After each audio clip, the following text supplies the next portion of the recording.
Grandparents understood winter air as a household force that had to be managed, not endured. Long before bottled cough syrups and humidifiers, winter illness was treated as a failure of air, not just the body. Cold months changed how people heated rooms, opened windows, slept, cooked, and even spoke indoors. These were not folk superstitions, but learned household controls passed down through observation. When winter coughs came, the response was immediate and environmental. Fix the air and the body would follow.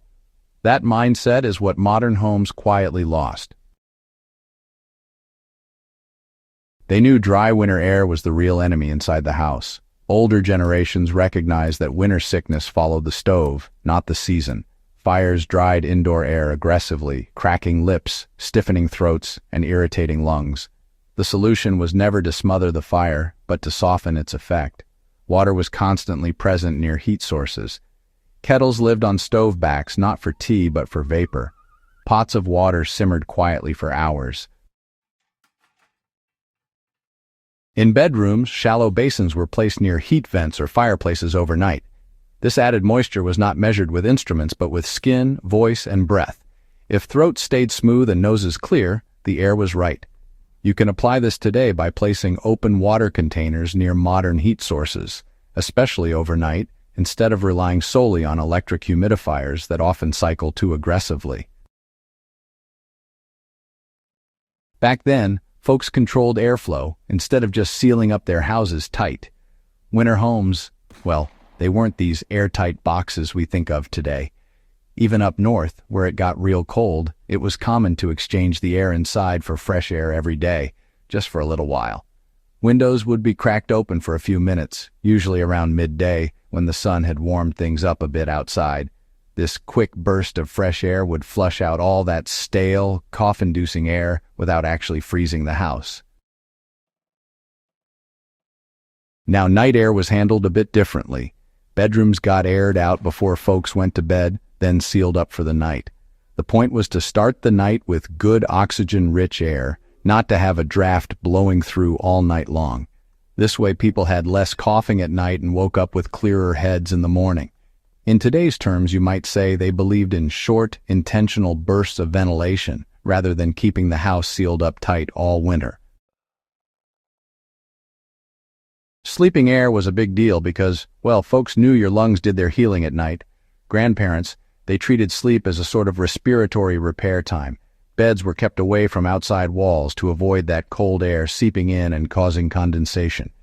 Headboards would be insulated with quilts or rugs, not just for looks, but to keep cold air from pooling near your face.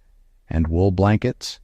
They were the favorite, since they let your body breathe but still kept you warm, which helped cut down on all that condensation from your breath.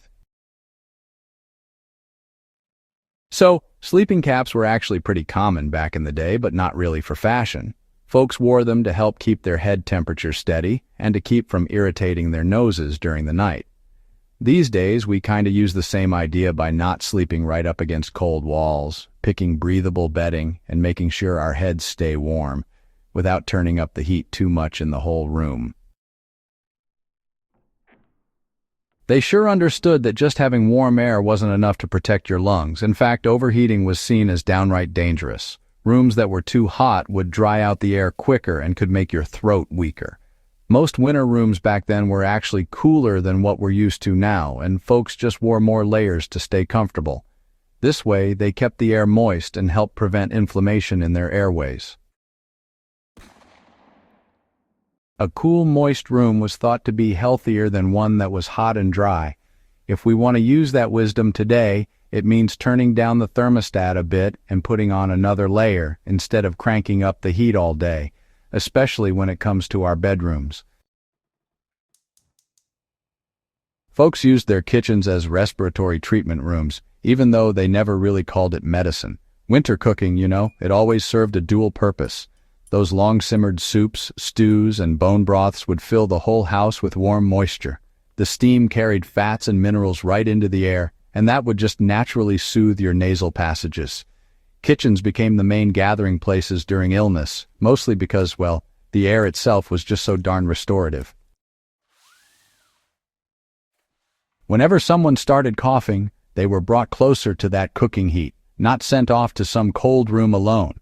You can recreate this effect yourself by slow cooking your meals during those winter evenings and just letting the steam circulate naturally instead of venting everything outside right away.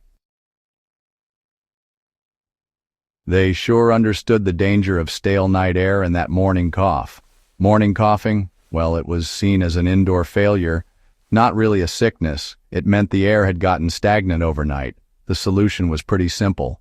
Air things out right after waking. Windows were open for a bit, bedding was shaken out, and yeah, rooms were reset before anyone even sat down for breakfast. This cleared moisture buildup and expelled irritants released during sleep. Modern households can adopt this, by ventilating bedrooms daily and avoiding leaving bedding compressed and unventilated all winter. They managed winter air differently for children and elders. Children were especially protected from dry air because it triggered chronic coughs. Nurseries stayed cooler and more humid than adult spaces. Elders were shielded from drafts, but still given fresh air exposure. The balance mattered. Too warm weakened, too cold stressed. This nuanced control is missing today, where homes are uniformly heated. Applying this now means tailoring room conditions instead of assuming one temperature fits all. Well, they treated coughing as an environmental signal, not just some symptom to suppress. Coughing was feedback, plain and simple. A dry cough meant the air was dry. A wet cough, well, that meant the air was stagnant. Hoarseness pointed to overheated rooms. Each sound honestly pointed to a fix inside the home. Now, syrups were rare and used real sparingly. The first response was always to adjust the environment. These days, instead of immediately reaching for medicine, adjusting humidity, airflow, and temperature often resolves irritation within just a few hours. They respected the lungs as winter's weakest point. Hands could be gloved, bodies layered, but lungs, they stayed exposed. Cold, dry air inhaled over and over caused long-term damage. Scarves were worn over mouths, not just for warmth, but to humidify the air coming in. Breathing through fabric softened those cold drafts before they reached the chest. This simple practice is still effective today, especially during outdoor winter exposure. Folks passed this knowledge quietly because, well, it worked. No manuals were written, no theories debated. These practices survived because homes that followed them stayed healthier. When industrial heating and modern medicine arrived, the old knowledge faded, not because it failed, but because it was no longer visible.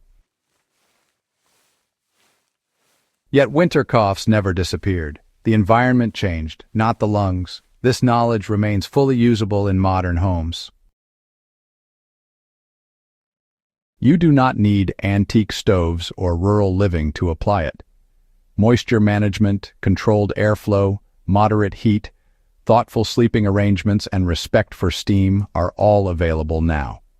What changed was attention. Restoring it brings immediate results.